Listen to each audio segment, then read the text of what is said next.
I've always told myself that one day I'm going to share my experiences with racial abuse. And I feel like I got the motivation after I saw this particular girl's post on Facebook where she was talking about the fact that she needs, words of encouragement because she's having a hard time at work. She's being treated, a certain kind of way because of what she looks like. And to be honest, I feel like just because it's not spoken about enough doesn't mean it's not there. Like it is there. And I feel like I want to speak about my experiences. This is my own personal experiences, how I've dealt with it, and what I'm always doing, going forward.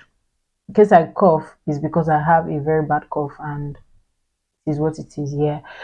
So my name is Mambala, but everyone calls me Meme. I'm the face behind the channel, and I talk about my life here in the UK, how I relocated from Nigeria to the UK, how I am surviving, how I am navigating, my personal experience, being an immigrant, trying to just, live life and do life in this great country. If this is your first time and you're just seeing my face, please stick around. There will always be one thing or the other for you to learn or, to take away from these videos. And if you are like a returning subscriber, you've come here over and over again, you already know the style. I'm dabbing for you guys. You guys are the real OGs, the real MVPs. Thank you so much for always sticking it out with me. So I'm going to talk about my experiences, and truthfully, every country has its own issues, to be honest. Coming to the United Kingdom, I've met extremely nice people, like people that are nice to a T, people that are nice to a fault. I've met people on the road that just wants to gift me things. I've met people that just want to help me out because I probably don't have an idea of how to sort that stuff. And I always remember someone. This guy is a God sent to us. Like he's an angel, literally, and he's a white guy. He's wonderful to my family. Like he's just great. I've met so many nice people in this country.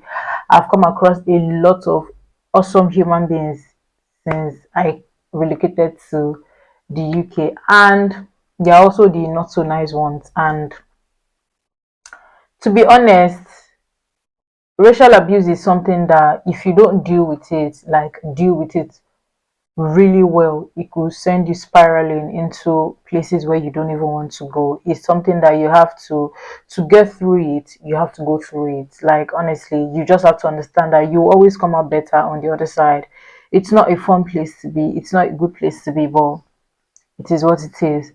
So I'm going to share like 4 or 5 different experiences, and there's this particular one that honestly he he affected me a bit. He made me so sad. He took me back to a place where I didn't want to be, and it's really bad. But I'm gonna share my 4 experiences. Obviously, I've had multiple encounters, but these 4 obviously like is something I can remember.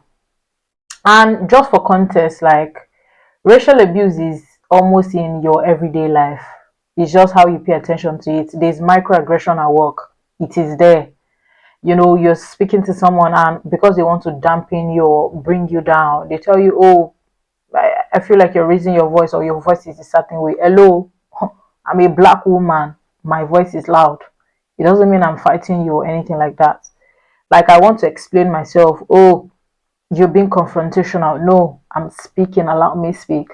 So I feel like a lot of times this little thing they chip it in every now and then. And I feel like racial abuse in the UK is really bad, but it's not outrightly in your face, because a lot of times it's a feeling. It's not a word. It's not something you're called.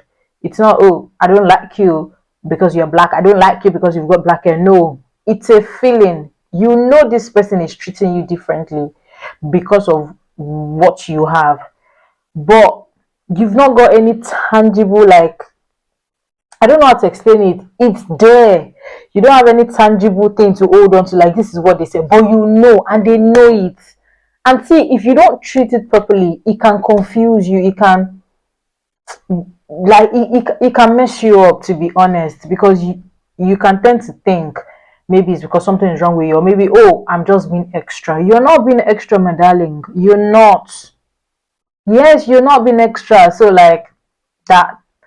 And I will start from this. So there's this particular day I went to the store, all these big, there are so many stores in the UK, but all these your big super stores where you get your groceries and everything. So I went to one of these stores. I'm not going to mention their name. And I've noticed that when you get to the counter where you make your payment and all, if there's a white person in front of you, the person at the counter will always engage in a conversation. They will always have one or two conversations with them. Look, how you doing, darling? You're right. Oh, it's a bit cold. It's a bit chilling. Blah blah blah. But you, as a black person, they just come left. Even I go out of my way to say, "Oh, hi." They just give this like, please just buy your things and just keep moving. I like to respect myself. I buy my things, I pay for it, I bag my stuff, I leave. It's closed. But it's something I've experienced multiple times, like multiple times, to be honest. Secondly, is on the bus. You go on the bus, you can legit see someone struggling. Like, I have a seat next to me. This black does not stain people. Abi. It does not stain, no. Abi. Abi, show it does not stain, no. They will stand. The bus will be. They will stand. Am I okay? Yes. They will stand, though. They will not sit down.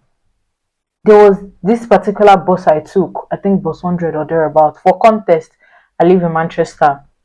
I took bus 100 from somewhere in Salford. I was going to somewhere else, and this lady, the bus was go. Before you know it, she lost her balance and fell. And I was right there in front with an extra seat next to me. I did not tell her sorry, because they sit there. You are the one that is deciding not to sit down because you don't want me to stay. And it's fine. It's fine. It's all right. That. My third experience is going into this particular store, and I feel like that is the first time someone has called me a racial name to my face. So all these little, like, small Pakistani store where you can just get little things just to restock and all. I went into the store to get, I think bread and milk. So when I got there, I picked what I wanted, and then I was waiting to pay at the counter. So there was a lady there already paying, and then two guys in front of me. So there was a queue. So I stood behind them. I was waiting. Next thing, two guys. If I'm to guess their age, they should be like in late 20s. The lady was trying to bag the stuff she bought. So the lady was in front of these guys, and then I was behind the guys. So while she was bagging her stuff, the first guy looked at the second one, and then they went, ha. In case you don't know what it means, white people think we black people were monkeys. We act like monkeys. We do like monkeys. We come from generation of monkeys. Because I don't look like a monkey. And if I do, I see myself as a beautiful creation of God's image. If you see me any other way, that's on you. I can't help you. And then they went, ho. I started laughing. I didn't say anything. They went again, hoo, making sounds of, monkey. I didn't say anything.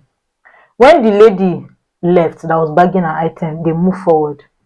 The guy at the counter told them, please, this is not acceptable here. And they were just like, oh, you need to chill out, mate. You need to chill, or you need to relax, something like that. And then they went. These guys went to wait for me outside. No, I'm not joking. They waited outside for me. So when it got to my turn, they paid, they left. When it got to my turn, I paid, and then I came out. And then I saw them just 20 steps away from the store. I was walking, going to my house. I said, oh, she does not, they were speaking to each other, obviously. Oh, she does not, where is your tail? Or something like that. Where is your tail? I can't find your tail. I just turned. I looked at them and I told them, my tail is detachable, so I left it at home. Do you have any other question? I'm like, this is 2024. Like, how are we still here? How? Like, I'm in shock. I didn't say anything, I left. And then this last experience shook me to my bone marrows. And I remember not wanting to go out for a while, not wanting to work. So it was in August. That was during the riot. So there was some girls in Southport were killed, and it led to rioting in the UK in August. I'm sure everybody can remember that. So during that period, everyone was trying to be safe and everything. So like few days after the whole thing, I'd calmed down, I'd gone to work. So apart from my regular like full-time job, I have an extra 20 hours to do, extra job. So I usually work as a domiciliary carer. And because the clients are very close to each other, I don't drive, I just walk, use it as a form of exercise. So I'd gone into this client's house, I'd finished everything I wanted to do for her, and then I came out. For context, domiciliary carers go into different residents' houses to cater for their needs. So I can go into client one, she needs medication, I give her medication. I go into client two, she needs help with washing and changing her, clothing, or so I help her with that, and then like that. So I'd gone into this client's place, I'd done everything. I was moving on to my next client, obviously, and then it's a very quiet road. It's not like it's a quiet street or so, but there were just not much people there. And then I saw this guy standing. These people, if I'm to guess, are not up to 20. I don't think so. This guy stood there, and beside him, there's an alley there. I didn't take note of the alley, anyways, and I wasn't thinking of anything like that. I was going, I had my uniform on. Next thing he said was, "Are you a nurse?" So before I got to him, he was already speaking to me. "Are you a nurse?" So by the time I walked and got to him, I just told him, "No, I'm not." I kept moving. Immediately I moved like 5 steps forward from him. He was standing here. I moved 5 steps. I just saw three guys coming from the alley. "Oh, hold on, mate. We're just trying to have a conversation. You shouldn't be here. You should go back to where you came from. We don't want you here." Hey, at the top of their lungs. If they have knife, I will not know. If they have cutlass, I will not know. If they have hammer, I will not know. I'm not ready to wait and try it out. These guys were walking fast after me. I started walking fast as well. At a point, I did not even bother to walk fast. I started running, and they chased me. So at the end of that street is like a major road. I was running. I didn't even bother to look back again. I just wanted to get to that mirror because I know I'll see cars, I'll see buses, I'll see everything passing.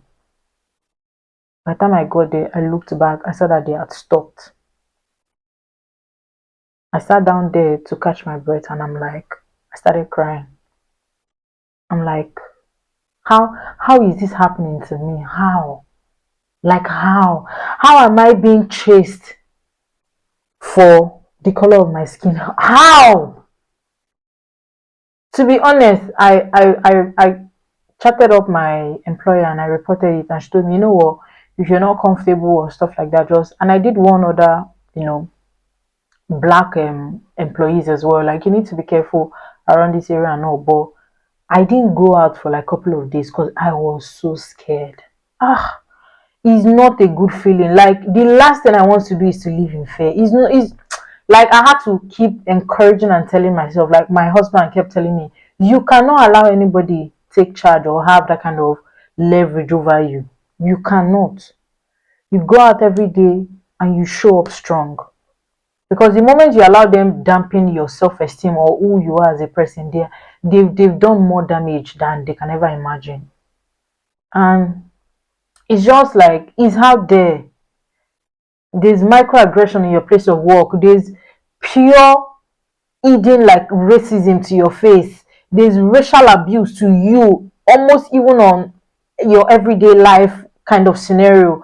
And then there's the subtle one that is there, but they're just chipping it little by little. And I don't know what they're teaching the kids in school, but one thing I like is they're teaching them confidence. Because the other day, my daughter made her hair and she had beads on.